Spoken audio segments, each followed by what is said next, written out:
Welcome, everyone, to the Pawsitive Veterinary Dentistry Podcast, the podcast dedicated to helping veterinary professionals elevate patient care through better dentistry, better diagnostics, and better decision-making. I'm your host, Benita Altier, licensed veterinary technician specialist in dentistry, and the founder of Pawsitive Dental Education. Whether you're in general practice, specialty, academia, or still in training, this podcast is designed to give you practical, real-world knowledge you can take right back to the dental table. Today's episode is titled Tooth Fractures, the veterinary technician's role in endodontics. Fractured teeth are one of the most common findings we see in veterinary practice, and they're often one of the most misunderstood. Today, I'm joined by someone who brings 2 decades of experience in veterinary dentistry, Amy Edwards. Amy is a veterinary technician specialist in dentistry like myself. She graduated from tech school in North Carolina in 1997, made her way to Georgia, where her passion for veterinary dentistry truly began, and now practices at the Pet Dentist of Tampa Bay in Florida. She credentialed with the Academy of Veterinary Dental Technicians, passing her boards in 2011, and has volunteered on numerous committees. And I remember how incredibly helpful you were when you were on our board. Yes, absolutely. I want to invite you back to the board because it was so nice talking to you more frequently. So yeah. So bringing all that 21 years of experience into this, she's very passionate about doing dentistry, but also teaching others, and has an overall passion for successfully implementing dentistry into clinical practice. And as she says, she's a beach girl at heart and has found her way home now to sunny Florida. Yes. And so, Amy, welcome to the podcast. Thanks for being here. Thank you, Benita. It's a pleasure to be here. Yeah. Thanks for having me. Absolutely. Well, I knew you had a subject that would really be relevant to the listeners. And I know you have given lots of really great lectures on this particular subject. So I thought of you right away. And you have a lot of experience working in specialty dentistry, which is kind of right up the alley of treating teeth with tooth fractures if we're going to try to save them. So yes. I feel like you are the perfect guest for this topic. And I really like to highlight other vet tech specialists in dentistry because we all bring our unique take on things and definitely have different experiences when it comes to working with patients, whether we're in a general practice setting or something like specialty, which is where you are now.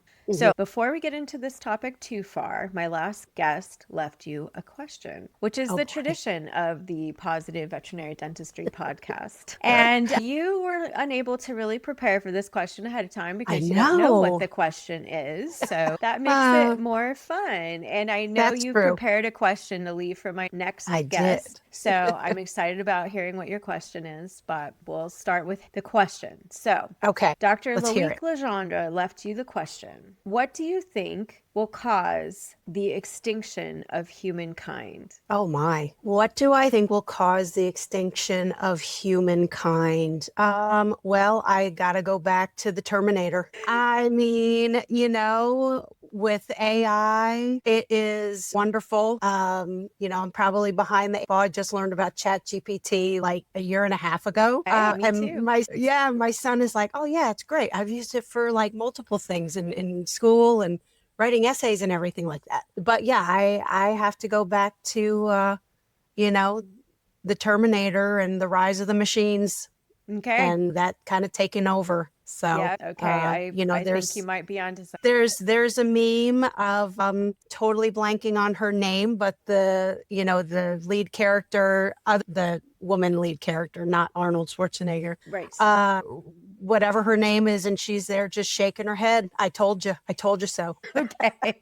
So it'll be like Amy told us. It's going to be the rise of the machines. Yes. Well, Loic was optimistic that he doesn't think that this is going to happen during our lifetimes. Good. So and hopefully not during our children's lifetimes either. So I think we all have children of a very similar age. So we definitely don't want that to happen anytime soon. But it seems like technology is approaching more rapidly than ever, and things are changing. So hopefully we can somehow get it to slow down and really take back control. Don't let the machines take over. It's a good working relationship. We got to learn to work together, and everyone has their place. And Yeah. And AI can just be a tool, but it doesn't have to be the brain, right? It doesn't have to right. actually take over and be our brain. Correct. Very All good. right. Well, thank you for answering Loic's Sure. question, and we'll Yeah. be excited to learn about your question at the end of the episode. So stay Okay. tuned, folks, for that. Yeah. It's not Okay. as in depth as that, I promise. No, okay, yeah. That was a heavy question. Okay. So we're going to dive into things here, understanding Yeah. tooth fractures. So we're Hmm. going to start with the foundation so that the listeners can understand what we're talking about here. And we are Hmm. talking to veterinary professionals, and I think we're pretty aware of tooth fracture and what that actually Hmm. means. But when we Yes. talk about tooth fractures in dogs and cats, what do you think the most common types are that a technician might be able to recognize on the conscious exam? And Yeah. can you break that down into some details so that the listeners can understand a little bit better what we're thinking about when we look for fractured teeth? Yeah, absolutely. So when we look for fractured teeth, we're looking mainly to see if there's pulp exposure or no pulp exposure. And the pulp is the nerve, the blood supply to that tooth. Most common is a slab fracture to the fourth premolar. That's that first large tooth in the back of the mouth. It's fractures where the way the dentin is laid down, it's laid down in layers. So when they chew on something hard, we've all seen the dogs kind of turn their head and chew on a hoof or something like that. The force just pops the top part of that tooth off in a slab form. And sometimes it can be uncomplicated where there's no pulp exposure, but more times than not, there is pulp exposure underneath that slab. That's what I think is the most common fracture to occur. The other is the canine teeth.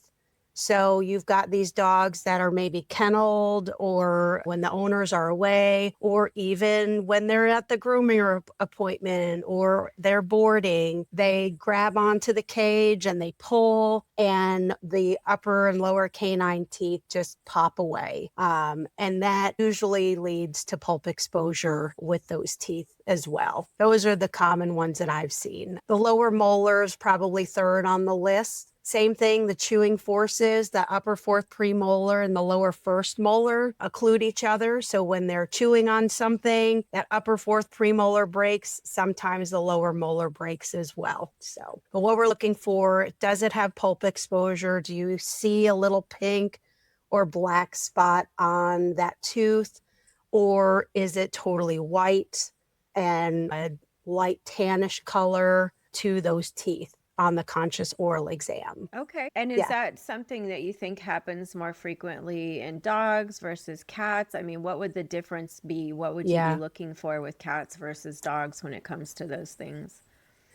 With cats, I would say probably the most common tooth fracture is going to be a canine tooth. That usually happens if they jump down off of something and hit their face, kind of face plant on the floor, or if they try to jump up onto the counters and they hit their face and that little tooth on the counter. That's the most common kitties. I don't know if I've seen a fourth premolar fracture on a cat.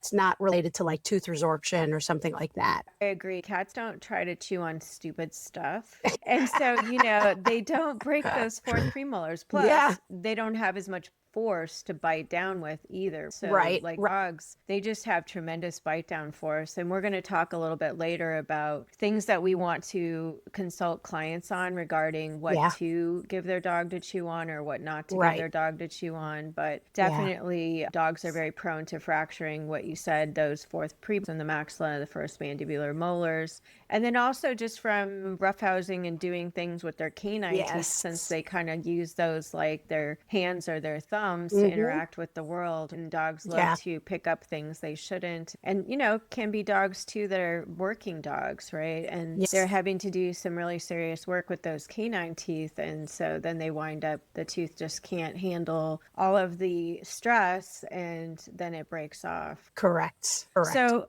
You mentioned something about brown and black and different things. How, as a Yeah. technician, do you distinguish a fractured tooth from something that's just wear? And Yeah. what looks like wear? Like, how can you tell it's wear versus a fracture? What would be your clues either on the awake conscious oral exam or even when you have a pet under anesthesia and you're able to actually touch the tooth surface with an instrument?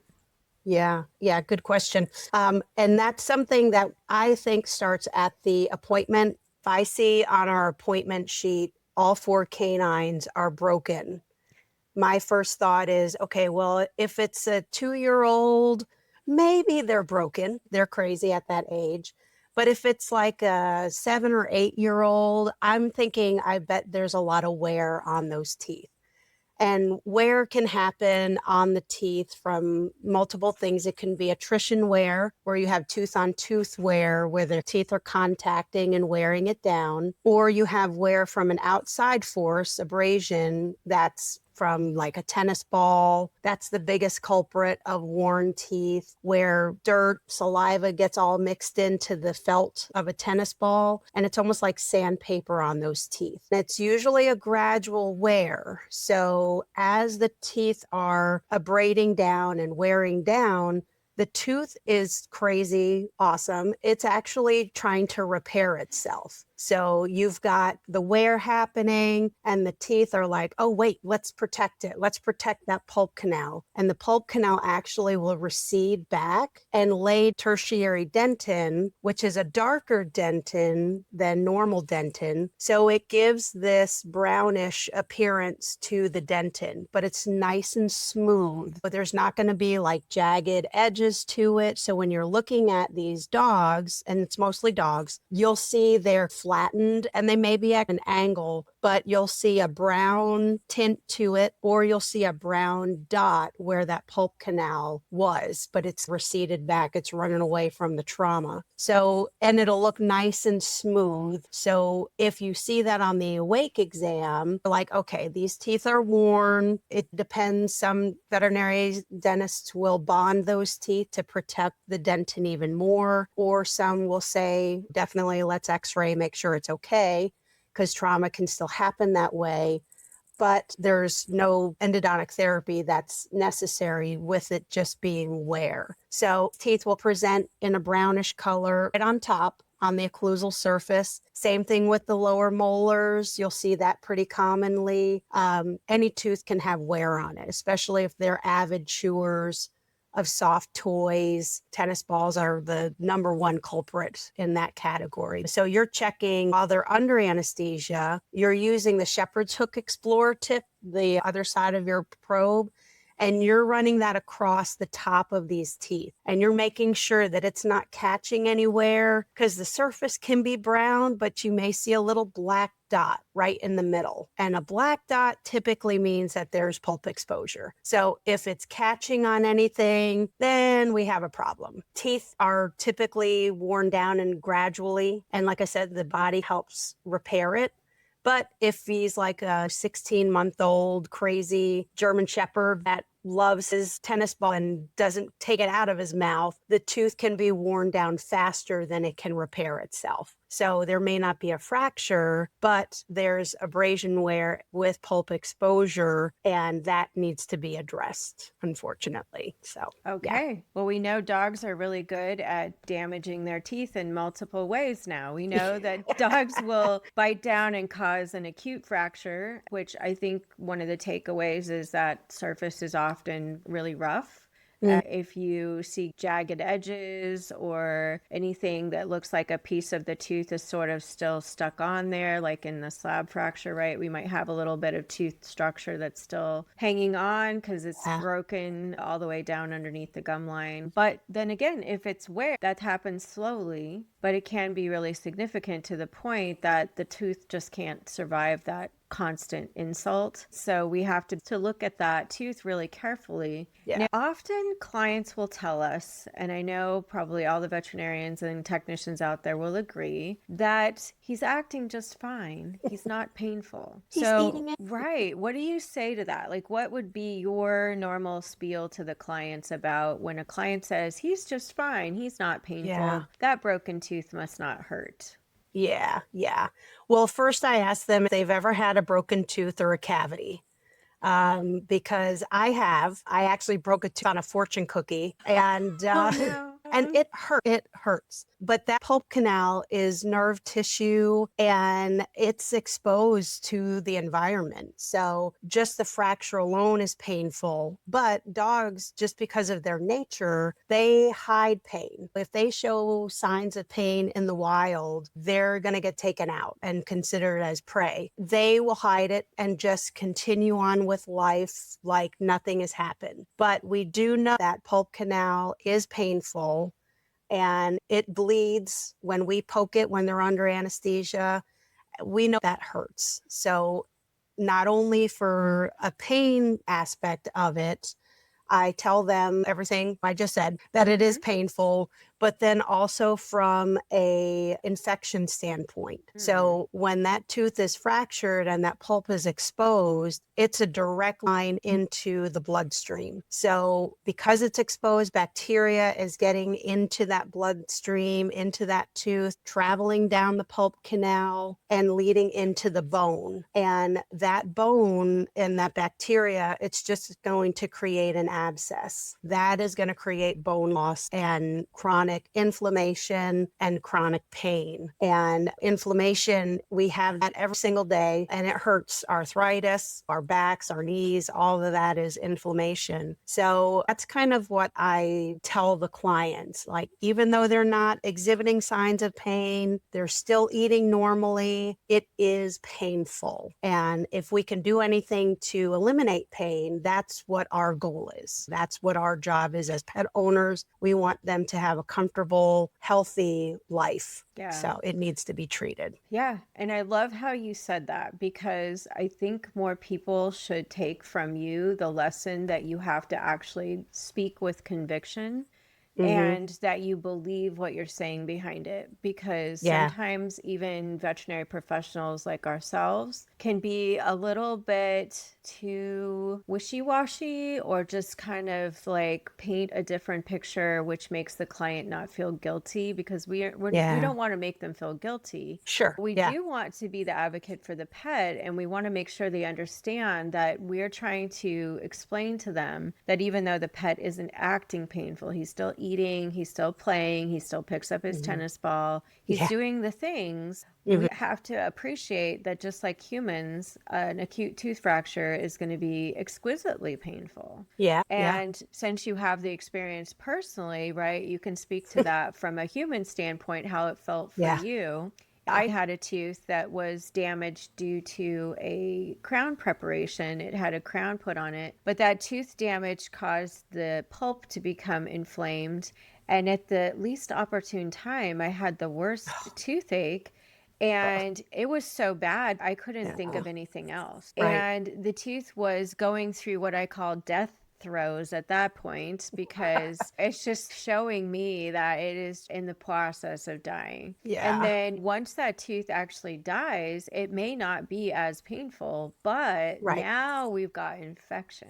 Right? So whether bacteria comes from the bloodstream or comes from the hole that's been in the tooth because of the fracture site, I always say they kind of come in and have a little house party inside. It starts to get kind of bumping, and it's a big party. And the party kind of then eventually, it takes a while, spills out into the bone. And now we've got pressure in the bone, right? And so when we have pressure, that then causes destruction of bone. Just wondering, how long would you say, and from your experience working with different veterinary dentists, does it take from the time a tooth fractures to when we can actually see evidence of periapical pathology on a dental radiograph? Could that be days, weeks, months, years? Do you have any idea from any experience that you have how long that could take? That's a good question.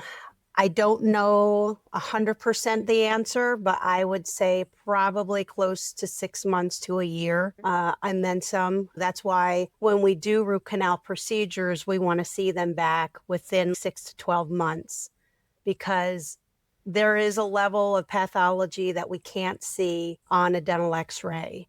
So there's got to be a level of disease advancing from the point that we see them to the recheck to see any changes. So yeah, I'd say probably 6 months to a year. Yeah. And I think Yeah. sometimes the reason that it's so hard to figure out an answer to that question, because I've never had a veterinary dentist tell me an exact answer either, because Yeah. I think it depends, because we often don't know when the tooth was fractured. Right, Because that's the true. owner doesn't even know when the tooth was Yeah. fractured. So Yeah. now we're seeing it as it is, which may not be fresh. It's Yeah. so uncommon for us to see a fresh fracture.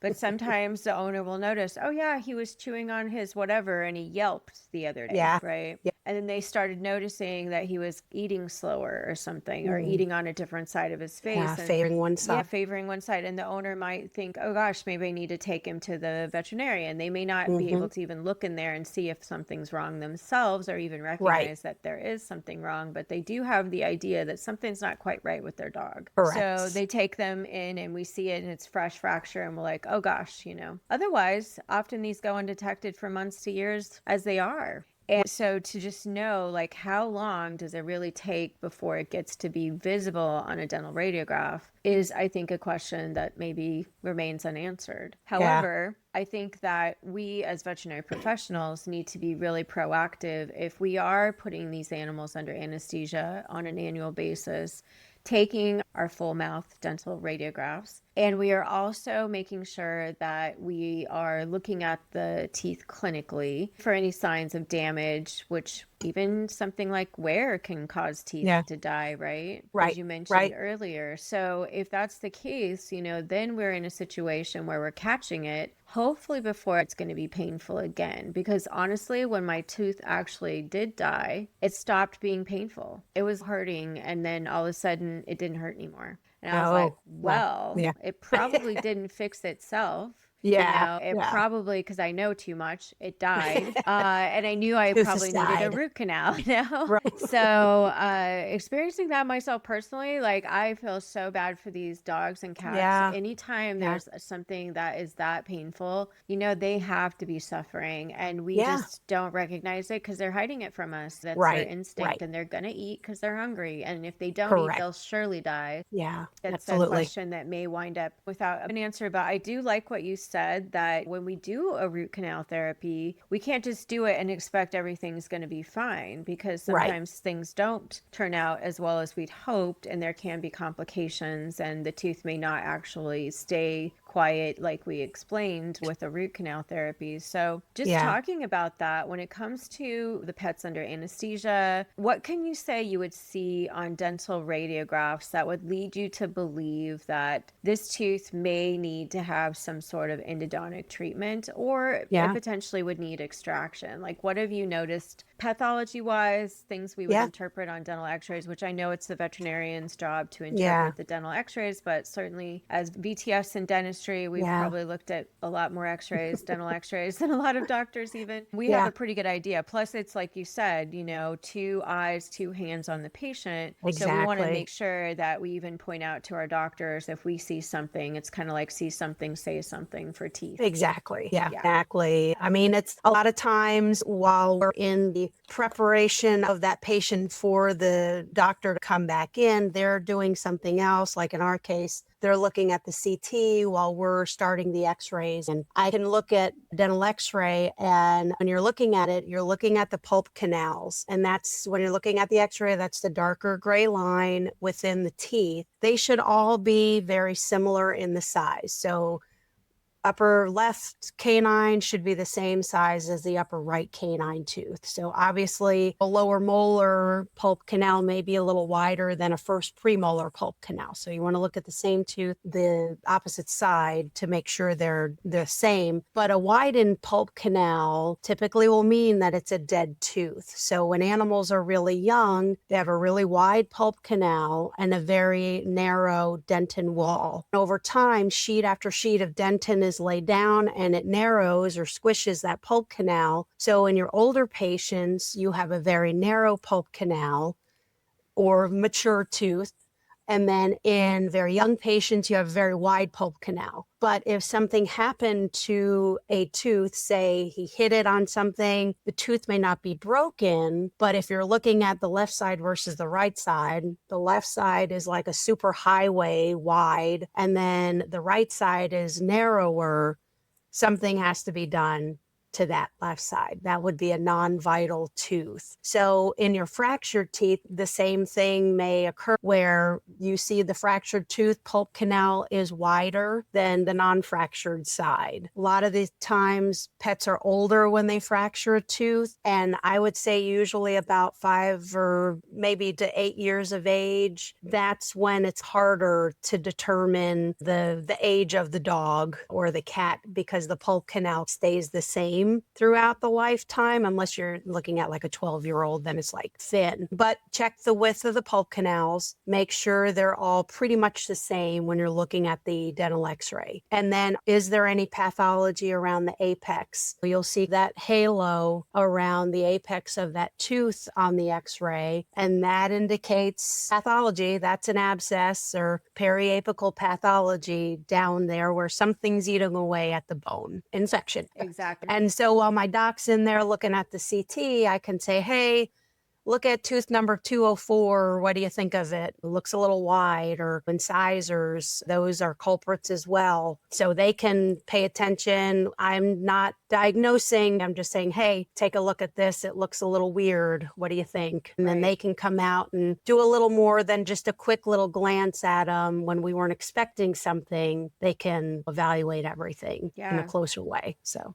Yeah, and you guys have cone beam CT, which is a great We do. modality, but it still doesn't necessarily give us all the information that we need. So we still take intraoral imaging, because sometimes little details will show up better with the intraoral imaging on those dental radiographs. Things like widened periodontal ligament space, width of those pulp chamber root canals comparatively to the other side of the face, the same tooth. So that's so important. Just understanding tooth maturation and understanding how that process works, because it can be a very subtle difference from one side of the face to the other. The older a dog or a cat gets, the harder that is to determine, because of the significant narrowing of the pulp chamber and root canal. By then, if the tooth dies, you wouldn't necessarily be able to tell, right? But if the pulp chamber is still, I always say it's kind of arrested development. It's frozen in time. Whatever age that tooth was when that tooth was hurt, whether it was damaged from something like a fracture, or if it's damaged from a concussive injury, which you mentioned. If he hits the tooth really hard, it may not actually be damaged on the outside, but that led to pulpitis and pulpal necrosis and death of the tooth, and then bacteria can come from the bloodstream in. And so we're back in that same situation where we have to do something, either root canal or extraction, or if the tooth is really, really young tooth, we not really have a lot of options, because if it's already non-vital, we can't do something like vital pulp therapy, because the tooth's obviously already a dead tooth. So very, very interesting little details. And you're taking the x-rays, you're looking at them as you're taking them, and you're really being observant to alert the veterinarian to get them thinking about what we might be up against besides what they already know about or what they're seeing on the cone beam CT. And if practices don't have cone beam CT, they're just going to be taking the images and then looking at the teeth. So the sooner we figure that out, I think the better. Right. Absolutely. Absolutely. And even if I know it's pretty standard of care now with AHA requiring dental x-rays for clinics and its best practices, but for those clinics who don't have dental x-ray, you can still diagnose a complicated crown fracture by just looking and feeling on the tooth itself. With your shepherd's hook, with your dental probe. So you may not have the diagnostic tools, but you have a diagnostic tool, hopefully. We can go back to old school, but honestly, that's the truth of it. If a tooth is fractured, we actually have to assess that on the outside of the tooth itself. So just to better define, because there may be some listeners that are not really quite sure about this, Can you tell us the different categories of tooth fractures and maybe just give Yeah, a quick definition of what that sure. means from all the way down in the root to the crown only and whether pulp Yeah. is involved or not? Correct. Yeah. I linked up the ABDC abbreviation log so you can have that available. Most common one's going to be your complicated crown fracture. Complicated mean there's pulp exposure to that tooth, and crown fracture meaning the fracture is solely located to the crown of the tooth itself. That can be anywhere on the crown. Then you have uncomplicated crown fracture, meaning the crown is fractured, but it's uncomplicated, meaning there's no pulp exposure. You can have a near pulp exposure, which may or may not be on that abbreviation list, but that is where it's blushing a little bit. The dentin is exposed, but the pulp canal is not. Then you can have complicated crown root fractures, meaning the pulp is exposed, the crown of the tooth is fractured, but the fracture line goes below the bone line to the actual root of that tooth itself. So we see that commonly with the fourth premolars with that slab fracture. Once the doctor takes off that slab, and remember that's doctors because you're removing a piece of that tooth. Once the doctor removes that slab, you can see if the root of that tooth is fractured as well, how deep that pocket is there. Then you have uncomplicated crown root fractures. So again, the slab is sheared off underneath the bone line, but there's no pulp exposure. Just the dentin is exposed. You have the dentin fracture there too. You can have root fracture where the crown of the tooth is totally fine, but the root is fractured itself. So we see that commonly with tug of war where, like my little Boston Terrier loves tug of war and she'll grab it and she'll pull and I'll pull and she'll pull and I'll pull. And luckily she's not had a fractured tooth yet. But just that force of the root itself, because the crowns are real small, it's tipped it to where the root itself is fractured. So that needs to be addressed. Then you have enamel fractures and enamel infractions where you get those little craze line, typically on the distal or backside of those canine teeth, upper and lowers. And that's typically, we see that with cage biting or they're kenneled, and it's just pressure that's been put on the backside of those teeth, and it's caused little fractures into the enamel of those teeth themselves. I think that's covers the most common ones that you're going to see in practice. Yeah, that was a thorough list. And I will link the BDC websites to where you can find information on that. I think that will be very helpful for the listeners moving forward because when they do encounter something, the main thing to know, is this normal? And if it is abnormal, like there's probably a definition for that. What is that? And what's the abbreviation for that? And I am a fan of using the American Veterinary Dental College abbreviations to make it shorthanded, and we can define what we're seeing on our dental charts. And even as technicians, we're not necessarily diagnosing, we're sleuthing it out, but we need to be able to write down the proper category for that fracture so that it's documented on the dental chart, and doctors can then confirm that's definitely what they're going to categorize that fracture. Correct. Yeah. Exactly. Yeah. I mean, if you not only just with fractures, but just charting in general, if I see a patient at a general practice, I can log everything I see about that patient using the ABDC terminology and abbreviations, and say that patient is going and moving to California. They can look at that dental chart and know exactly what's going on. So by using the standard ABDC abbreviation. So it's not like I have to, well, what does the practice management software call a missing tooth? Well, that should be extracted, but it looks like it's a missing tooth. Using those abbreviations in your charting is very, very helpful, especially if you're referring out to a veterinary dentist. I agree, because if we are speaking the same language, then it makes it a lot easier, especially for a referral practice. If you get a record from the referring practice and we can actually understand what it is that they saw there, what they diagnosed, what they were concerned about, it just helps us out a lot to be on the same page so that we know what we're hopefully dealing with. But, we're obviously going to look as well and kind of come to our conclusions for sure. sure. Right, right. When radiographing these teeth, do you Mhm. have any specific tips or tricks or things that you really think technicians especially should be aware of when they're teeth that are either fractured or worn in abrasion, attrition, either one, so that they can get some good information for their doctor to look at? Is there anything specific you can think of that you would always do when you take images of these types of tooth injuries? With fractured teeth, I do try to get the whole tooth on there as best I can. With large dogs and canine teeth that are fractured, I may isolate, and most people will have a DR sensor, which is typically the size 2 sensor. So on an 80-pound lab, you're not going to get that whole tooth on one image. So I will cut that up into 2 images, one for the crown and one for the root. The root is important because we want to see the pathology around the root surface itself, but then I will take a separate one of the crown to see the fracture. Even though I can visibly see it, I can probe it with my periodontal probe, I still want that x-ray as proof that's fractured. So sometimes with the 4th premolars, if it's a really large dog and the tooth is fractured, I will take a separate one of the crown as well, just to see that fracture better. Most of the time you can pretty much get that one all in one, but if it's a really large dog, just split it up into 2. That way you're looking at the bone line as well. With some of these police dogs that come in, there's just maybe a quarter of that crown left.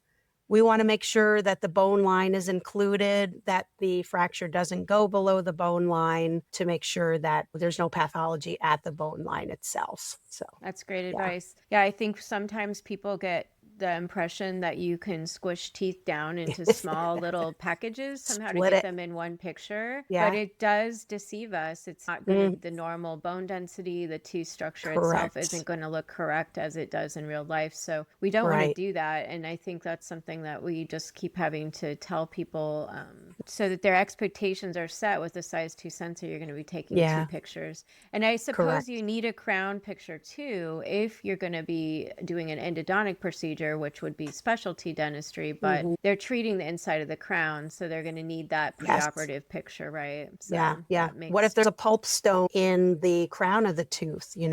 Are you going to be able to get around it with your straight line access? We want to know those things. Great. Thank you for that. So this kind of leads us Mhm. to the next thing I'd like us to discuss, which is you as a VTS in dentistry know a lot Mhm. about doing endodontic procedures because you've assisted with lots of them over the years. Yeah. But I I bet love it. probably a lot of our listeners don't really know some of the steps, and you don't have to Yeah. go into super extensive detail, but even Mhm. just so that a general practitioner might know, or a veterinary technician in a general practice setting might know, what would happen if a tooth was treated for a root canal therapy so that they can better understand what to explain to their clients. Yeah, absolutely. And I think that's key because a lot of clients have never had root canals themselves either. So, you throw that big word out and they're like, well, what does that even mean? Sounds So there's expensive. 3 main, all they see are dollar signs. There's 3 main steps to the root canal procedure. And we're again treating the inside of the tooth, the canal preparation, the sterilization of the canal, and then obturation of the canal. So when we do the root canal, we can either access that pulp canal through the fracture site, or we have to make an access to have a straight line. So all the pet's teeth are curved in some way, especially the canine teeth. You've got this nice kind of crescent curve to the teeth, and the 4th premolars, they do turn inward a little bit, but we want to have straight line access. So we go in with a variety of files, and the files have different jobs, but our main goal is to remove the pulp of that tooth.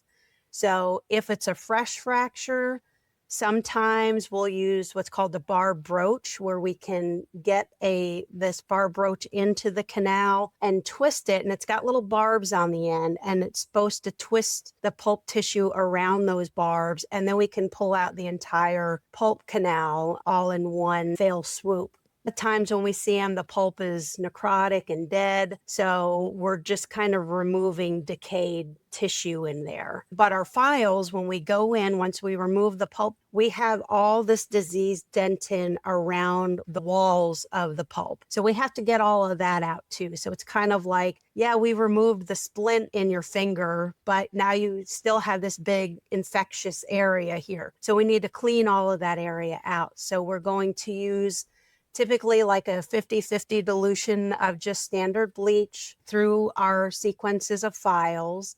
And our goal is to widen that canal. We're cleaning the walls of the dentin around the pulp tissue. And we want to make sure we're getting all of that debris out of there. We're flushing between files with bleach and saline and making sure that we're getting back clear fluid. When we do this canal preparation with the files, we're removing dentin. There's dentinal shavings at the very base that can lodge themselves there. So we use a product called EDTA that helps dissolve that what's called smear layer, which is dentin shavings, leftover microscopic little tissue remnants. And then we let that sit in there for a couple minutes or so. Then we flush it out with some saline. We have to dry the canal. So we use little hand rolled paper points. They're placed in the canal. It dries that canal. Okay. And then once it's dry, then we fill it with a rubber type material called gutta percha. And it's bacteriostatic and it actually expands when we place it into the canal. It's got a sealer cement. We use Gutta Flow, which is a liquid gutta percha.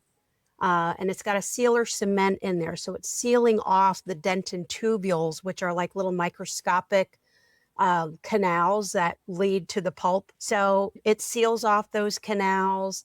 And then we place a master cone, which is a solid form of the gutta percha. And that basically smushes all the gutta flow into the dentin tubules and occupies the full space of that canal. Then we remove a little bit off the top and to make room for our composite restorations. And we typically will do 2 to 3 layers of composite restorative there. So we'll use a glass ionomer, chemically bonds to the dentin. So it seals again the dentin tubules, and it's also releasing fluoride, which will help desensitize the surrounding tooth. Then we put a composite layer on top of that, just like us when we go and get a filling. It's composite. And then we'll smooth off the top of that tooth, make sure that that restoration or that access site is nice and smooth. We're using a very fine tipped explorer. One of the problems with root canals failing is micro leakage around the restoration access. So we'll smooth it off and then we'll put a layer of unfilled resin over the top of it or universal bonding agent that's light cured. So it has a nice glassy smooth seal over that restoration access site. And that's pretty much the root canal in a nutshell. That's perfect. That was a really awesome explanation. I think really super helpful to people who have never witnessed something like a root canal being performed, whether it's on themselves. We often don't see what happens to us. Yeah. If we've had a root canal even, and we're not probably watching a family member get a root canal either. So it really would be that you have to probably see this done as a procedure on an animal for you to witness all the steps. There is a lot of steps, right? A lot of There steps. are.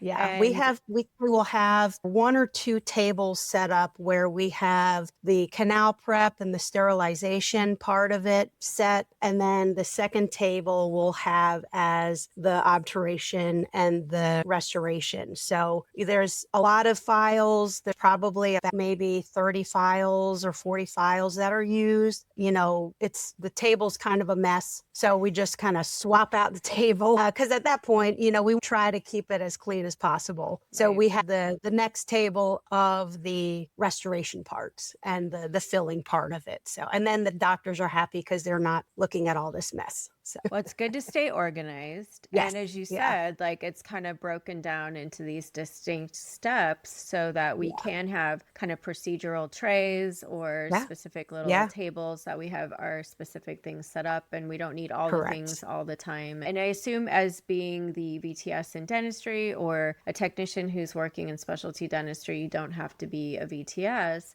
You are extremely important to the process Yes. of the doctor being efficient. Right. So maybe in a quick synopsis, tell us a little bit about how you play a role in all those steps in the product handling and things like that. Yeah. Yeah, absolutely. Oh, they can't do their job without us, unfortunately. I agree. So when that comes to your table setup, so I like to lay the table out with the steps that they're going to do and how they're going to do it. So they're going to gain their access. They're going to use the files. So in the file prep, the clinic that I'm at now, we do utilize two-handed dentistry. So when it comes to the rotary files, the nickel titanium light speed files, they're on a motor-driven appliance, and you go through a sequence increasing in size of the files. So instead of the doctor changing the file out themselves, they give us the working length of the canal, which is the length of the canal. So we preset all of our files to that length. And then when I hand the doctor the first file, I'm prepping the second endopal with the second file to measured with the endostop to that length. When they're done, I'm immediately handing them the next one. They hand me the old one. I switch it out. So it's literally like this. So when I had my root canal to fix my broken tooth, I'm laying there and I'm watching the assistant, the endodontist, like send over the different files. And I'm like, wow, that's so cool. I know exactly what they're doing. Exactly. Yeah. So that's the biggest thing when it gets to that canal preparation. Once the canal prep is done and they want to do the step back method where there's constant communication there. Do you want to step back? How many millimeters do you want to step back? So yeah, they're telling you what to do, but then you're doing it and handing it over to them. So they can keep their line of vision where they are and not have to look over here to find the next instrument. You are ready. You're preemptively guessing what their need is for the steps. So and then if they get so caught up, you can remind them, hey, do you want to take your master file x-ray before you jump into your paper points? You can kind of bring them back around if necessary. And then there's a problem, say a file breaks where it's supposed to, you can grab a set of hemostats without them asking for it. So you can anticipate what their next need is going to be. And that comes with just watching them, hundreds of them, and looking at every issue that can happen with a root canal and then trying to figure out and offer suggestions as to what to do next. We're sort of like their extra set of hands and sometimes even their brain, right? Because they're very engrossed in what they're doing. I think sometimes people think root canals are pretty easy procedures, but they work for years to get good at that. And there's a lot of moving parts, a lot of preparations, a lot of instruments, a lot of files, a lot of this, a lot of that. And in order for that root canal to be a successful one, it really has to be that you as a technician are working with your veterinary dentist to be as efficient as possible, which will hopefully eliminate any missteps or any problems right along the way. And so it'll be a success. When I had my root canal, I also was thinking similar things because I did know what he was doing. But I was also thinking their job is a lot easier than ours because I wasn't under a general anesthesia. Nobody's having to monitor my well-being. And we have such a complicated job because these patients are under a general anesthesia. And, we may not be the person that's monitoring the patient. Hopefully we're not if we're actually doing the assisting for something like an endodontic procedure. We want some other person to be dedicated to keeping that patient safe under anesthesia. But it is really an extra step in the complication of everything when something like this happens. One thing I was going to point out that I was always really fascinated by is if an endodontic procedure is being performed because the tooth is fractured, we often don't want to go in through the fracture site. So they make another hole in the tooth, right? To get that straight line access. So they may have two places they have to restore and smooth because we don't want unsupported enamel edges to be catching on anything where that original fracture site is. The idea is that now the tooth isn't going to be infected. It's not going to be causing the animal pain. and hopefully it will be functional, which is the Correct. important thing too, that they have enough crown left that it's functional. How often would you say that teeth that have root canal therapy done have crowns placed on them in your practice history? We're a big fan of doing crowns on fourth premolars for the extra layer of protection. Police dogs, we try to always do crowns on. I think there's only been like one or two that they didn't have enough tooth to really support a crown. So I would say probably 80% of our root canals get crowns. Okay. And it's typically of the fourth premolar. Unless it's a police dog, we typically don't do the canine teeth. Okay. Yeah. Good Yeah. to know. And you talk to different dentists and they all Yep. kind of have different thoughts and opinions on crowns, but we'll have to do Correct. another episode on Yeah. prosthodontics because Right. that's a whole nother discussion. Yeah. But, Yeah. it does kind of pair up with the idea of endodontic treatment. And is there Correct. anything that we do on the outside of the tooth besides just do those composite Yeah. type restorations and hopefully make sure that they are nice and smooth and there's no leakage, as you said, because Correct. micro leakage can cause it to fail. And I love Right. that you pointed out we're not one and done with this. We do need to follow up with some dental radiographs in Right. 6 months or a year. And that can Correct. be done by the regular referring DVM, Mhm. but I assume you'd like them to come and send the images to you guys so you can see them if you perform the root canal. Correct. Is that correct?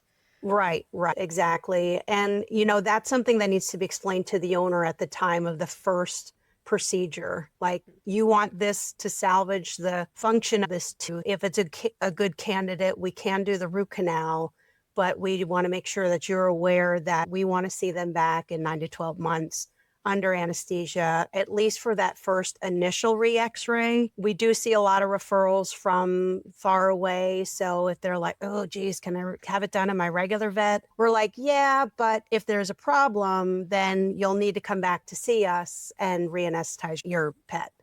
So they certainly can, but we prefer for us to see it. That way we can, compare it to the previous x-ray, make sure everything looks okay. By the time we get it from the regular vet, they're already awake, they're gone home, it may be even the next week. And we're like, oh, well, that's a problem, and now we have to call the owner and say, we got the re-x-ray, but it looks like there's pathology there or it's worsened or whatever. Right. We've not had that issue, knock on wood, but it can happen. Yeah.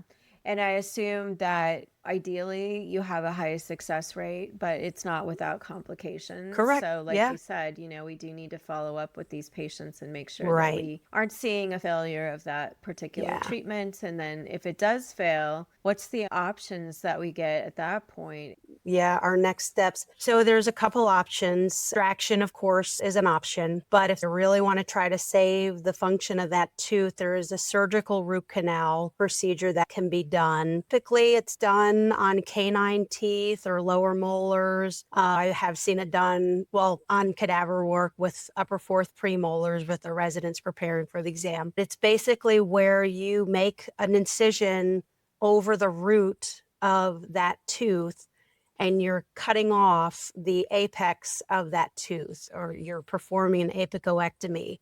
You're removing that portion of that tooth, cleaning out the bone around that area, and then you're removing part of the gutta percha that's at the apical portion towards the base of the root there, and you're basically filling it again with a composite restoration. So the abscess or the apex of the tooth is gone. You have filled the root canal portion of that tooth, and then you can place some bone grafting material in that area and then suture it up. So you're kind of lobbing off the infected part of that tooth and hoping for success there. So if that fails, then you're looking at extraction of that tooth. So those are your options there. Okay, that's great to know because I think people sometimes don't realize that if a root canal fails, there may still be another step that could be taken to get that tooth to be quiet and wall off anything that's happening there with the bone and get that bone to reintroduce into that area and get healing and reduce inflammation. So that's super cool that can be done and something something that as long as we're aware, then we can have that as a potential discussing point with our clients if that's the case. And we've already done a referral for a root canal and now we're in a different situation. Again, procedures that the veterinary dentists are going to do, I would not recommend most general practitioners think about tackling something like that because it really is advanced level, even for veterinary dentists trying to save teeth. And we want to have the best chance of success because clearly they're investing a lot of money in trying to get this one tooth to be salvageable, even though it's a dead tooth. Right. It's a dead tooth. They're not alive anymore. That left a long time ago, but definitely having that for form and function, which is the kind of 8 to 10 strategic teeth that we always like to keep if we can. And we didn't talk about it, but cats can have root canals too, right? They sure can. Yeah, we actually just did a root canal on a little Persian a couple weeks ago. The owner's not sure how it broke its tooth, but we think he kind of face planted when he jumped off the counter. But we did a root canal on an upper canine tooth on that cat. So same rules apply to cats. Obviously, the files are going to be shorter for the canine teeth, but the same process applies. Same types of material applies to cat root canal, same as dogs. So I've never seen a root canal on any other tooth in a cat other than a canine tooth. So I'm sure they're out there. Yeah, makes sense though, because cats don't usually break anything but their canines, right? Correct. So, like you said, they typically don't chew on dumb stuff. Yes, they typically don't. And also just knowing what I know too, if the tooth has kind of the double whammy or the triple whammy, if it has tooth resorption, we're not going to be able to treat it endodontically. That's a whole nother problem, right? So it could fracture a tooth that has tooth resorption. Now we got a double whammy. Yeah. And then if you have the triple whammy, which is having periodontal disease, tooth resorption, and a fracture, we might be getting down to no option again. Yeah. We have to extract, and cats are good at the trifecta. Yes, the trifecta. And some owners are just really focused on not wanting to extract a tooth, but I think of it and I give the example of my appendix. Yeah, God gave me an appendix. It does have a function, but if it's diseased or if it becomes inflamed, we have to get it out. And it's totally fine without an appendix, still living life. Same thing with teeth. They are important. They're not out hunting their food anymore. So we can extract every tooth in the mouth and the animal will be just fine. Right. But yeah, they'll it's probably crazy. Be way better than they were before with the pain and the infection. We love saving teeth, but sometimes that's not going to be the best choice for that pet. Just before we leave the discussion about endodontics and teeth fractures and whatnot, do you have advice for people when it comes to talking to clients about what to give their dog to chew on or not chew on? And we'll say mostly dogs because dogs are the ones that like to chew on things mostly. So what would your advice be to a general practitioner or a veterinary technician in regards to talking to clients about what to or not to chew on? Yeah. Our rule of thumb is if it's got some flexibility to it, or you can put a nail impression in it, it's typically okay.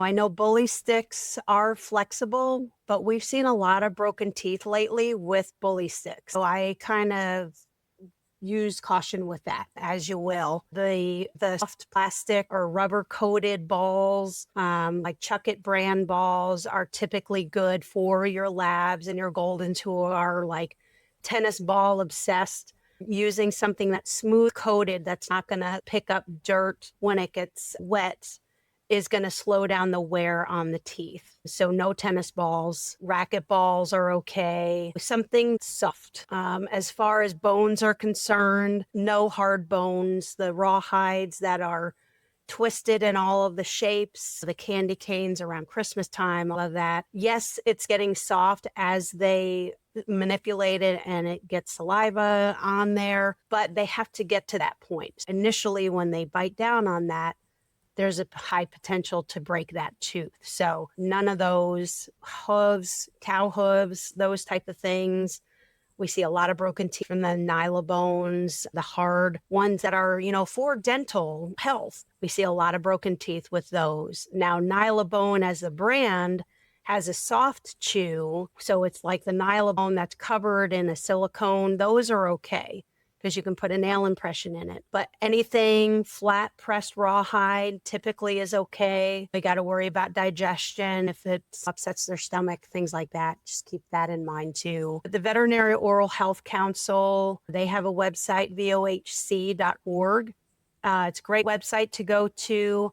They have everything listed in categories, so you can find dental treats, dental food, all types of products that will help with the oral cavity that have actually gone through testing, actually does what it says it does. So that's a good reference to look to as well. I love it. Having something that you can tell the clients they can give their dog is really important, and referring people to the VOHC list, because a lot of things that are safe are edible and not everlasting. And I have also, with the bully sticks, seen dogs wedge them between their maxillary fourth molar and the first molar. And they'll tend to, just because it's so wedged into that spot, it doesn't matter if it's dentable or bendable.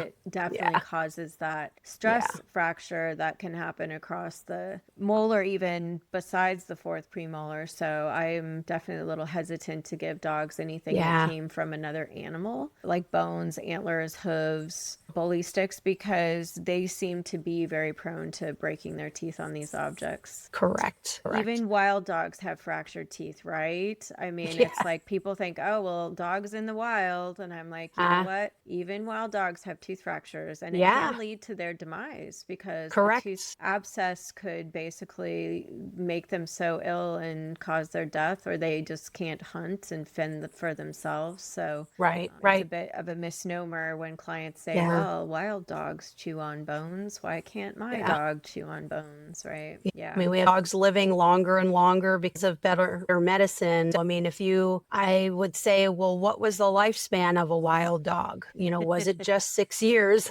Or was it 16? It's kind of like the pioneers, even humans were living a lot longer. And it's because we understand better how to prevent disease, as well as take better care of our health overall, hopefully. And we have more nutritious foods and, just better living environments and things. But then, our animals are part of our family. So we're thinking along the same lines for them as well. So absolutely. Well, thank you so much for all that really great advice and information, and really, really good information on what happens when a root canal happens procedurally. What advice, or what would you say to a technician who is interested in getting a VTS, as far as how that changed your life? Because you've been a VTS for a while, and it may have changed your idea about what veterinary technology could be for you as a person, given your interest in dentistry. Yeah. Well, before I found veterinary dentistry, I was kind of ready to get out of the veterinary field altogether and looking more towards human dentistry, because I did have an interest in it. There was a local veterinary dentist in my city in Georgia where I lived at the time. So I would go and I would observe his practice. And I was like, oh my gosh, it's like a whole new world has opened up to me. And I was like, I don't want to work with people teeth. So I kept kind of going to his practice and observing, and just the whole different aspects of veterinary dentistry. And as a technician, there's so much more that I could do, not in the realm of extractions or anything like that, but just in my basic everyday, this is what I can do. I know how to recognize pockets better. I know how to root plane. I know how to place periosteitic therapies, and client education is really, really important too. So that, I think, has helped. Somebody calls and said, oh, my doc said that he's got a broken tooth. They just told me to call you. Well, here I am. So having that knowledge through the VTS process, it's a grueling process, but you're going to learn a lot. And then just the years of seeing all aspects of veterinary dentistry, I can now talk to a client on the phone, say, well, here's your options with broken teeth. It depends on what it looks like, blah, blah, blah, blah, blah. So that quick 2-minute appointment now turns into 15, 20 minutes, but the client's more prepared. They're coming in and I'm here to check out a broken tooth. They're here with the anticipation of, okay, well, if the doctor says that the slab is broken below the bone line, it's probably not a good candidate. Or if I told them that a good portion of the tooth is still there, maybe it is. So they have an idea already of what to expect the doctors, what they're going to say, basically. So it's not just totally blindsiding them with all of this information at once. And now you need to make a decision and sign on the dotted line, you know? Right.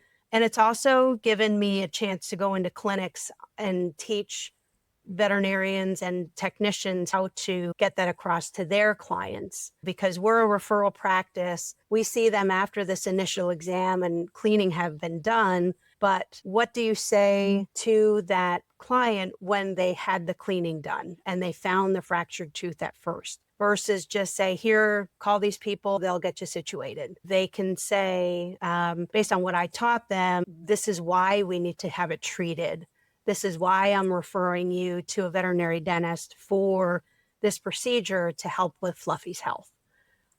So it's given me that level of comfort to talk to other veterinarians, clinic staff, even to the receptionist, because they're the ones taking the appointment, aside from information scheduling. So if you have your clinic, the doctors see between 2 and 3 patients a day. If you have 2 root canals scheduled, that doctor may not be too happy, especially like with 2 root canals and 2 crown preps.